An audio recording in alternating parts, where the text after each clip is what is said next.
Nos colocamos na Tua presença, Pai de amor, como aqueles que necessitam do Senhor. Quando a gente saiu de casa, a gente sabia o que a gente estava fazendo. Nós saímos de casa para encontrá-lo, para amá-lo, para ouvi-lo, para adorá-lo. E esse é o momento que o Senhor fala conosco. Por isso, Pai, nós deixamos de lado toda a distração, e nós colocamos unidos ao Senhor, para que o Senhor possa mudar a vida de cada um de nós agora por meio dessa palavra. É possível, há poder na palavra que sai hoje do altar, e eu posso receber tudo que é necessário para a minha conversão hoje, em nome do Pai, do Filho e do Espírito Santo. Amém. Essa celebração de hoje é uma celebração muito importante, porque essa basílica de Latrão foi a primeira igreja edificada depois da perseguição.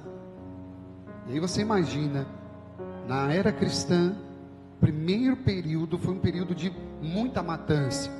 Você lembra que Paulo perseguia os cristãos, Paulo matava os cristãos, de tal modo que os cristãos viviam escondidos. Hoje, por exemplo, ainda existem cristãos escondidos. Eu recebi um convite para pregar na China, e o convite eu tinha que participar de uma estratégia, só para vocês terem noção, de um período de 1 mês de estratégia, de conhecimento da cultura, dos costumes, porque a pregação seria nas florestas. Ou seja, até hoje, cristãos vivem escondidos. Então, tamanha é a importância que nós temos hoje de lembrar. Caramba, foi a igreja primeira que manifestou publicamente a unidade dos cristãos. E para a gente ela é fundamental, essa celebração, porque a liturgia, entretanto, não fica preso numa estrutura de pedras, que é importante, a gente honra. Amém, minha gente? Mas ela faz a menção àquilo que é mais importante ainda. Nós somos o templo onde Deus habita. A liturgia quer fazer uma reflexão e lembrar a gente justamente que precisamos nos ver como o templo vivo de Deus. Aí a gente lembra, por exemplo, daquela canção tão bonita, que Nossa Senhora é sacrário vivo do amor. Nossa Senhora é sacrário vivo do amor, porque ela levava Jesus no seu ventre. E aí a gente imediatamente pensa, nossa, também nós somos sacrários, porque quando a gente comunga Jesus, quando a gente recebe a palavra, nós somos sacrário. Mas eu posso dizer para você, sacrário é muito pouco. Você é um templo, uma basílica, onde Deus habita. Amém, minha gente? Só que a gente sabe que a verdade de tudo a igreja pode existir, mas a gente precisa entender por que a igreja existe. A primeira leitura de hoje falava sobre uma água, a água que purifica. Esse é o primeiro ponto da nossa reflexão. A água que brota do templo era a figura, era a imagem do próprio Deus. Olhe para o Padre, não adianta a gente ter um templo se Deus não habita nele. O que Ezequiel viu foi uma imagem que o rio brotava desse altar, e como que ele percebia que essa água era diferente? Onde a água do rio passava, ela curava, ela transformava todas as coisas. E aí a gente começa a entender que, caramba, se eu sou templo de Deus, deve existir também dentro de mim uma água que purifica, sabe? Uma água que brota de Deus e que faz as coisas mudarem, transformarem. Obviamente, aquela imagem do templo é a imagem do Antigo Testamento. E hoje a imagem do templo que somos nós é habitada por uma água viva que é o próprio Espírito Santo de Deus.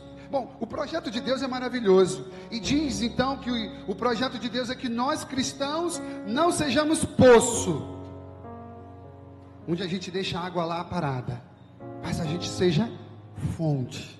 Daí a gente lembra daquele momento que Jesus disse, olha, do interior de vocês vão sair uma água viva. Em outras palavras, Jesus estava dizendo que nós somos habitados pelo próprio Deus, que essa água é a potência de Deus, é a força do Espírito Santo. Que quando as pessoas lá no nosso condomínio, sabe, lembrar que está tendo alguma confusão, olhe para você e diz: cara, daquela menina ali, daquela mulher, daquele homem, surge um rio. Quando você está lá no seu trabalho, as pessoas precisam olhar para você e dizer: olha, aquela figura ali, aquele rapaz, aquele homem, ele é de Deus. E alguma coisa sai do interior dele que traz paz.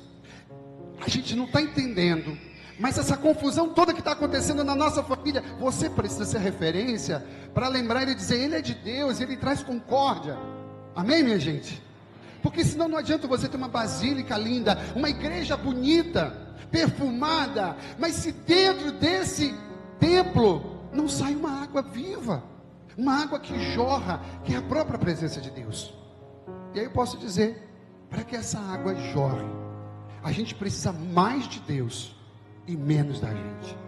Nos últimos tempos nós estamos recorrendo muito a gente está se doendo por tudo, a gente está reclamando de tudo, a gente está incomodado com tudo.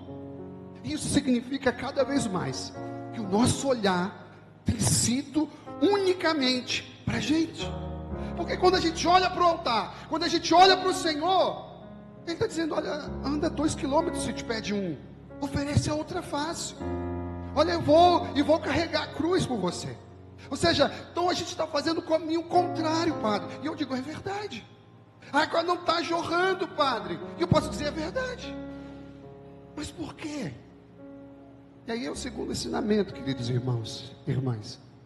O segundo ensinamento para a gente é porque a gente precisa convidar Jesus para expulsar dos nossos corações muita coisa. É preciso purificar. O que é que aconteceu no Evangelho? Jesus não destrói o templo, mas Jesus purifica. Olhe para o Padre. Eles saíam em peregrinação, iam para o templo. E no templo o que é que eles encontravam? Os animais dentro do templo, o comércio dentro do templo, porque era a única forma que eles tinham de fazer para ter um relacionamento com Deus. Eles achavam que precisavam dos sacrifícios. E então, para facilitar a coisa, não era maldade não, sabe, minha gente? Para facilitar as coisas, então, dentro do templo já existia a vendagem das coisas, sabe? Aqui dentro do templo. E aí Jesus falou assim: pô, não dá, eu preciso purificar. Só que olha como é mais forte essa imagem. Não é simplesmente Jesus ficou chateado, criou um chicote e bateu. Não, cara, aquela imagem do Antigo Testamento, de antigamente, do Novo Testamento, é uma imagem para lembrar hoje o que eu preciso. Quem é da antiga, igual o diácono e o padre Cláudio, vai lembrar. O Júnior, não sei. Quem já apanhou com aquele cipó de goiabeira, levanta o dedo. Eu sei, dói. Quem já apanhou com aquele fio de rádio, levanta o dedo. Dói. Quem já apanhou com aquele cabo de vassoura, levanta o dedo. Dói. Sim ou não? Olhe para o Padre. Será que Jesus hoje está precisando pegar um cabo de vassoura para expulsar muita coisa dentro de nós? Sim ou não, minha gente? Aleluia. Olha, Deus está chegando hoje de uma forma muito simples no meu coração e no seu coração, porque a gente precisa disso. O que acontece é que muitas vezes não está tendo fonte. O templo está bonito, a aparência está maravilhosa,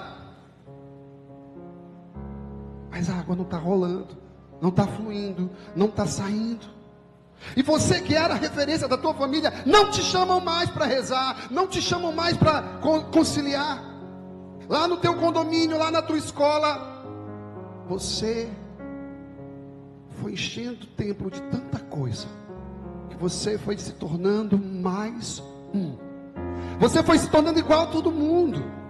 Olha, a Bíblia aqui e os nossos ensinamentos aqui, a gente quer dizer que você não é melhor do que ninguém, amém, minha gente?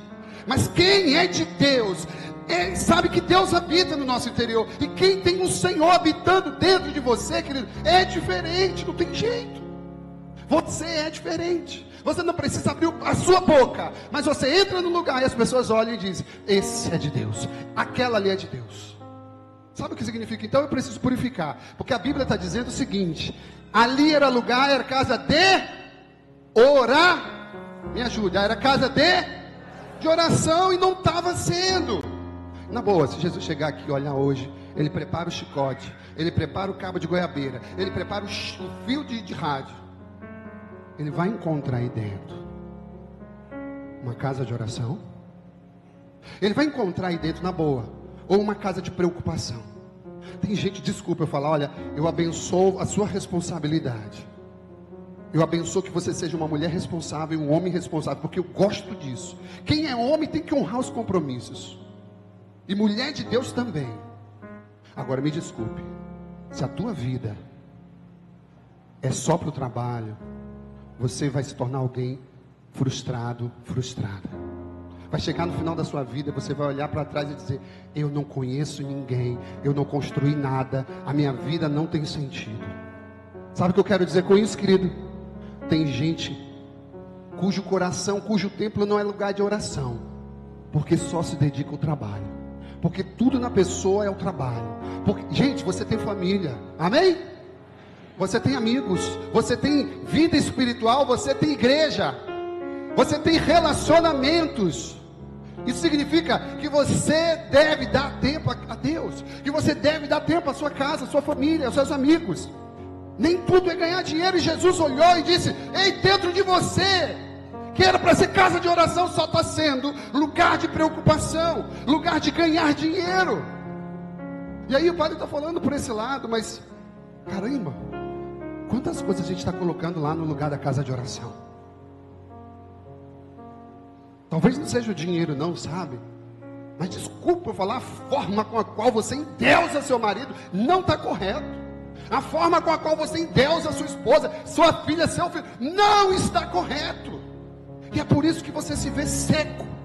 Eu estou vazio, padre, eu estou com sensação de vazio. Querido, precisa purificar o templo para a fonte voltar a jorrar. Tem que voltar a jorrar. Você é cristão, você é batizado, e todo aquele que é batizado tem uma fonte de água viva. Mas está seco, é claro. Você está aí precisando que o Senhor venha com chicote. Todos nós precisamos. A gente precisa, sabe, vez em quando, de um cabo de goiabeira. Olhe para o padre. A Bíblia diz, em São Paulo escreve isso, que quando a gente é corrigido, no primeiro momento a gente fica todo assim, mas depois a gente vai percebendo o efeito da graça de Deus, vai deixando a gente mais leve. Não há outro caminho. Se a gente quer voltar a jorrar essa água viva, a gente precisa purificar. A profecia em Ezequiel 10 dizia assim, que a glória do Senhor deixou o templo. Você sabia disso? Ezequiel via que a graça, a Shekinah de Deus foi saindo do templo. Quantos corações, quantas pessoas estão assim, sem a graça de Deus, sem a glória do Senhor, porque não tem nem tempo. Não tem nem tempo para buscar a casa de Deus. A casa de Deus precisa ser mantida com oração. A casa de Deus precisa ser mantida com propósito, minha gente, com seriedade. Você não tem tempo ainda para buscar Deus. Vai ser uma fonte seca. E olha como você precisa ouvir essa palavra. Tem que jogar aí, ó, lava tudo, purifica, Senhor, porque é muito bonito. O Senhor vem e faz uma limpeza, mas se você não nutre, não vai adiantar de nada. Basta 3 dias, volta toda a bagunça que era. Se o Senhor purificar, e você não cuidar, e você não regar, e você não ornar com a vida de oração, com pequenos sacrifícios. Quais são os pequenos sacrifícios que você tem? Ou você abre a sua boca toda hora para reclamar de tudo. Querido, os acontecimentos do tempo presente não merecem ser comparados com a glória futura. Mas não chegará a glória futura para aqueles que não conseguem perseverar. Se tudo você reclama, não haverá glória futura. A purificação vai vir, mas eu preciso manter isso. E aí a gente termina a homilia. Terceiro ponto é isso. Está tudo purificado, eu estou pronto para me deixar ser habitado. O Senhor pode habitar. Número 3. E depois dessa habitação eu sou capaz de irradiar presença onde a gente passa. Você não precisa de microfone, você não precisa de site, você não precisa de blog pessoal. A irradiação acontece naturalmente. Basta você viver. Basta você viver. Eu termino essa homilia, eu ia falar muito ainda aqui, mas eu sinto que você já recebeu o que precisava receber. Vou falar só uma coisa. E quem tiver ouvidos que ouça. A igreja não é somente um pronto socorro. Porque tem gente que está aqui dentro dessa igreja há mais de 5 anos, há mais de 3 anos, há mais de 10 anos, e sempre se comporta como se estivesse no pronto socorro. Pronto socorro a gente vai quando a gente está mal. A gente se recupera e a igreja continua não sendo mais um pronto socorro, mas um lugar de crescimento, um lugar de responsabilidade, um lugar onde você vê Deus e diz: eu quero doar minha vida por Deus. Mas se você a vida inteira, meu irmão, minha irmã, está se relacionando aqui com a igreja como se fosse um lugar, eu vou lá para me sentir bem que eu não estou bem. Gente, é isso. Mas não é só isso. Passa essa etapa e você se vê responsável.